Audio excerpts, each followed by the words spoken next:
നല്ല പടമാണ്, വെറുതെ ഡീഗ്രേഡ് ചെയ്യണതാണ്. കൊള്ളാം, നല്ല പടമാണ്. മ്യൂസിക് അത്ര പോരായിരുന്നു. ആ രാജുവേട്ടൻ ദീപക് ദേവിനെ പിടിച്ചോണ്ടിരിക്കുന്ന എന്തിനെന്ന് അറിഞ്ഞുകൂടാ. അങ്ങേരെ അടുത്ത് വല്ല കാട്ടിക്കളെന്ന് സുഷിനെ വല്ലതും കൊടുത്തിരുന്നെങ്കിൽ നന്നായിട്ട് ചെയ്തേനെ. L3 ബിഗിനിങ് സൂപ്പർ ആയിരിക്കും. റിക്യൂണ് വന്നപ്പോ ആർക്കും അങ്ങനെ അറിഞ്ഞുകൂടായിരുന്നു. എങ്കിലും കൊള്ളാം, അടിപൊളി പടമാണ്. പറയാൻ ഒന്നുമില്ല. ഇവന്മാര് ഒരു കാര്യമില്ലാതെ ഇങ്ങനെ കുത്തി നെഗറ്റീവ് പറയാണ്. നൈസ്. പൃഥ്വിരാജിന്റെ ഡയറക്ഷനൊക്കെ പക്ക. മലയാളം സിനിമ ഒരു ടിപ്പിക്കൽ മലയാളം സിനിമയല്ല ഇത്. അത് പക്ക ഒരു ഇംഗ്ലീഷ് പടം രീതിയിൽ എടുത്തേക്കണം. ലൂസിഫർ ഇത് വെച്ച് കമ്പയർ ചെയ്യാൻ പറ്റില്ല. രണ്ടും രണ്ട് രീതിയിലാണ് എടുത്തേക്കണത്. കാണുമ്പോൾ തന്നെ ഒരു ഹോളിവുഡ് ഫ്ലിക്ക് ലെവലായിട്ട് തോന്നുകയും ചെയ്യും. ഭയങ്കര ഒരു സ്റ്റാൻഡേർഡ് ആയിട്ട് എടുത്തിട്ടുണ്ട്. ഒരു നെഗറ്റീവും ഇല്ല. സെക്കൻഡ് ഹാഫ് ഒക്കെ നല്ല ആളി കത്തുകയും ചെയ്യും. ഫസ്റ്റ് ഹാഫ് ഒരു ഓക്കെ എന്ന രീതിയിൽ ഇങ്ങനെ ഒരു ഇംഗ്ലീഷ് സിനിമ കാണുന്ന സ്ലൈറ്റ് ലാഗൊക്കെ ചെറുതായിട്ട് തോന്നുന്നു. അതൊന്നും ഒരു വിഷയമല്ല. സെക്കൻഡ് ഹാഫ് മോഹൻലാലിന്റെ കഴിഞ്ഞാട്ടവും എല്ലാം കൊള്ളാം. പൃഥ്വിരാജായാലും ടോവിനോയിലും എല്ലാവരും നയിച്ചായിരുന്നു. മോഹൻലാലൊക്കെ സ്ക്രീൻ പ്രസൻസ് സ്വാഗ് എല്ലാം പക്കയായിട്ട് കാണി. പൃഥ്വിരാജിന്റെ ഡയറക്ഷനൊക്കെ ആകുമ്പോ പൃഥ്വിരാജിന്റെ ഡയറക്ഷനാണ് ഫുൾ ക്രെഡിറ്റ് കൊടുക്കാനുള്ള. അന്യായ രീതിയിൽ തന്നെ മോഹൻലാലിനെ റെപ്രസെന്റ് ചെയ്തിട്ടുണ്ട്. എല്ലാം പക്ക. ഭയങ്കര ഇഷ്ടപ്പെടും. ഇതിൽ നെഗറ്റീവ് എന്ന് പറയാൻ ഒന്നുമില്ല. അത് എനിക്ക് തോന്നുന്നത് ഇവന്മാര് മോഹൻലാലിന് കിട്ടിയ സീൻസ് ഒക്കെ ഭയങ്കര കുറവായിരുന്നു.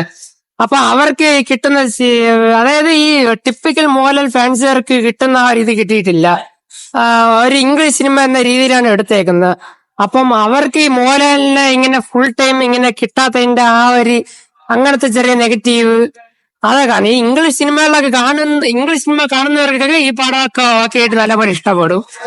മോഹൻലാലിന് കുറച്ച് സീനേ ഉള്ളൂ. ഇപ്പൊ വിക്രം സിനിമയിൽ കമലഹാസൻ എങ്ങനെയാണോ അതുപോലെ തന്നെ ഈ സിനിമയിലും കൊള്ളാം. പക്ക ഇംഗ്ലീഷ് സിനിമയൊക്കെ കണ്ട് ശീലിച്ചവർക്ക് ഈ പടമൊക്കെ ഭയങ്കരമായിട്ട് ഇഷ്ടപ്പെടും. നൈസ് പടം, നെഗറ്റീവ് പറയാൻ ഒന്നുമില്ല. നല്ലൊരു പടം തന്നെ.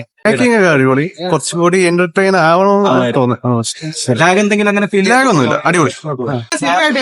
അടിപൊളി സിനിമ.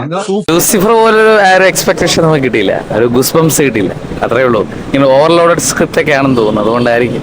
മാസ സീനൊക്കെ എങ്ങനെ കുഴപ്പമില്ല. കുഴപ്പമില്ല. കുറച്ച് BGM ഒക്കെ കുറച്ച് എനിക്ക് ആ ഒരു സിന്ത സോങ് ഒന്നും അത്ര ആ ഫൈറ്റിന് പറ്റിയല്ലാന്ന് തോന്നി. നല്ലൊരു ഫൈറ്റ് സീൻ, സെക്കൻഡ് ഹാഫിലെ ഫൈറ്റ് സീൻ നല്ല അത് തന്നെ വാല്യുബിൾ ആയിട്ടുള്ള ഒരു ഫൈറ്റ് സീൻ ഉണ്ട്. പിന്നെ രണ്ട് കഥാപാത്രങ്ങൾ സ്റ്റീഫനായിട്ടും അതേപോലെ ഇബ്രാഹിം ഖുറേഷി ആയിട്ടും വരുമ്പോ ഉള്ള ഒരു ഡിഫറൻസ് എന്ന് പറയുന്നത് ഭയങ്കരമായിട്ടുള്ള തന്നെ ഒരു ചേഞ്ച് ആളുടെ ക്യാരക്ടറിലുണ്ട്. അടിപൊളി, എല്ലാം അടിപൊളി.